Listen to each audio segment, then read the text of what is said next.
The United States government is structured around three main branches: the legislative, the executive, and the judicial. This design, rooted in the Constitution, ensures a system of checks and balances, preventing any one branch from gaining too much power. First, we have the legislative branch, which is primarily responsible for making laws. This branch is bicameral, consisting of two chambers: the Senate, with 100 senators, and the House of Representatives, which has 435 members. Together, they debate and pass legislation, control federal spending, and have the power to declare war. Next is the executive branch, headed by the president. This branch is tasked with enforcing laws and administering the government. It includes the vice president, the cabinet, and numerous federal agencies. The cabinet consists of 15 departments, such as the Department of Defense and the Department of Education, each overseeing specific areas of public policy. Finally, we have the judicial branch, which interprets laws and ensures they comply with the Constitution. At its core is the Supreme Court, the highest court in the land, along with lower federal courts. The judiciary has the power to review laws and executive actions, ensuring that they align with constitutional principles. Together, these branches work in concert to uphold democracy, protect individual rights, and maintain the rule of law in the United States. The executive branch is the most visible and powerful branch of the U.S. government, led by the president.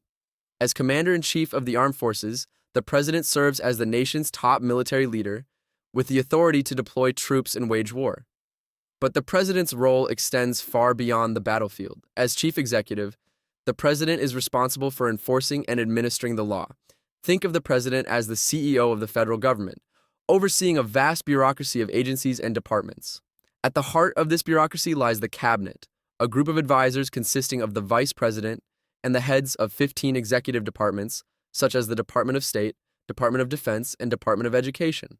The State Department, for example, is responsible for conducting foreign policy and protecting American interests abroad. Led by the Secretary of State, this department negotiates treaties, appoints ambassadors, and gathers intelligence to inform the president's decisions. Meanwhile, the Defense Department, under the leadership of the Secretary of Defense, is tasked with maintaining a strong military, capable of defending the nation against threats both foreign and domestic. But the executive branch is more than just the president and cabinet. It also includes a wide array of independent agencies, each with its own specific mission and area of expertise. Take the Environmental Protection Agency, EPA, for instance. Established in 1970, the EPA is charged with protecting human health and the environment by enforcing laws like the Clean Air Act and the Clean Water Act. Led by an administrator appointed by the president, the EPA operates independently of the cabinet, allowing it to make decisions based on scientific evidence rather than political considerations.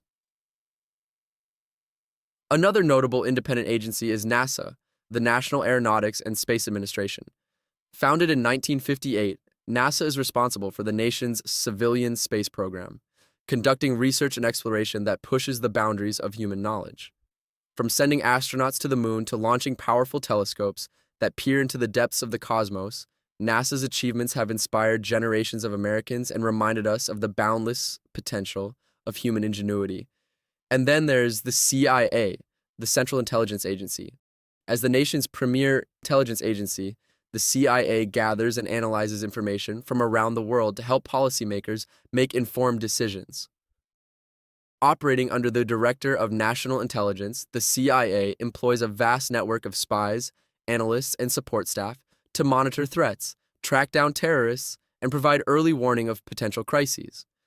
So while the president may be the most visible member of the executive branch, he or she is just the tip of the iceberg. Beneath the surface lies a vast and complex network of agencies and departments, each working to fulfill its unique mission and serve the American people.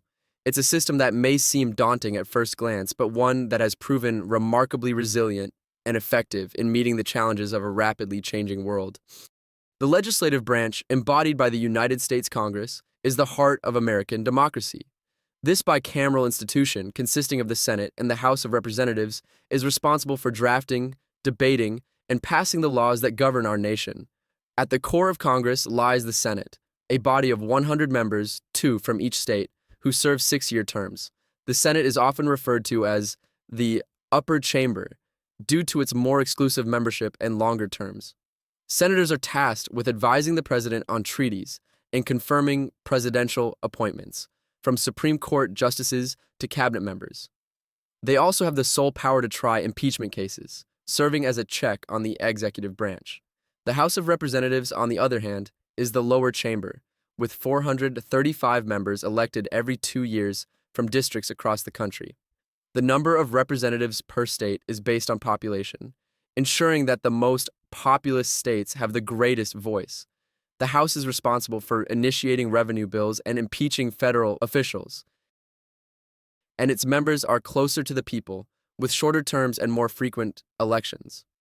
But Congress is more than just the sum of its parts. It is a complex web of committees and subcommittees, each specializing in a particular area of policy. These committees are the workhorses of Congress, conducting hearings, gathering evidence, and drafting legislation. From the powerful Appropriations Committee, which controls federal spending, to the Judiciary Committee, which oversees the courts and law enforcement, each committee plays a vital role in shaping the laws of the land. Two key legislative agencies that support the work of Congress are the Congressional Budget Office, CBO, and the Government Accountability Office, GAO. The CBO provides nonpartisan analysis of the budget and economic issues, helping lawmakers make informed decisions about spending and taxation. The GAO, on the other hand, is the investigative arm of Congress, auditing government agencies and programs to ensure accountability and efficiency. So while the president may be the face of the executive branch, it is Congress that holds the real power of the purse and the pen. From the halls of the Capitol to the committee rooms and legislative agencies, the legislative branch is the engine that drives the machinery of government, ensuring that the will of the people is reflected in the laws of the land. The judicial branch, anchored by the Supreme Court, serves as the guardian of the Constitution and the final arbiter of the law. This branch is tasked with interpreting the meaning of laws, applying them to specific cases, and ensuring that they do not conflict with the higher authority of the Constitution. The federal court system is a three-tiered pyramid with the Supreme Court at the apex. At the base are the district courts, where federal cases are first heard. There are 94 district courts across the country, each with its own jurisdiction. If a party is unsatisfied with the district court's ruling, they can appeal to one of the 13 courts of appeals, which review the legal issues raised in the case. But it is the Supreme Court that has the final say. Composed of 9 justices, including 1 Chief Justice, the Supreme Court stands as the ultimate interpreter of the Constitution.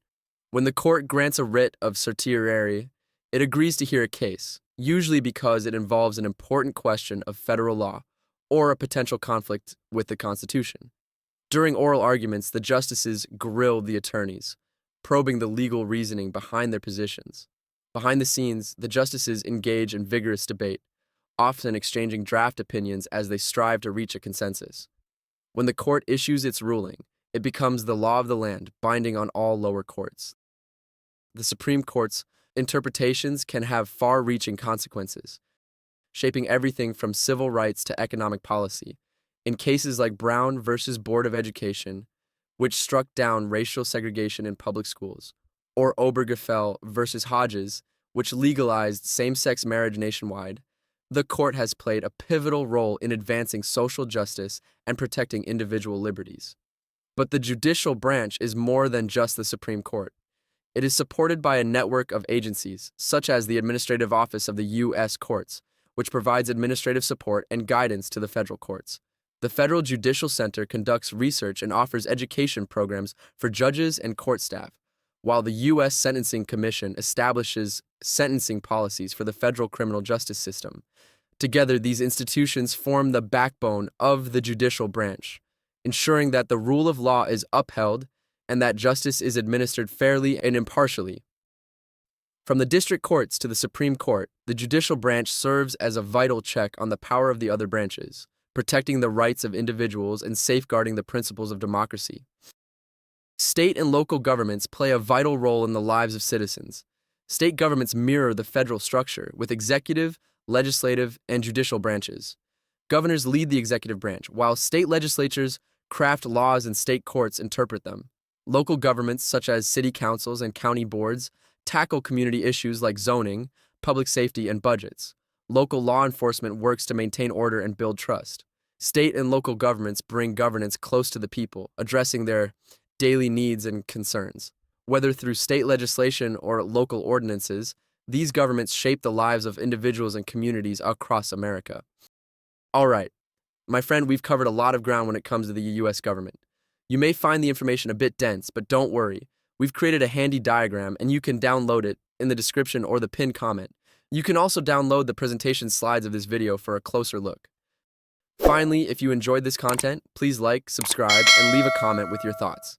Your questions and feedback help us decide future topics, so we warmly welcome your discussions. See you next time.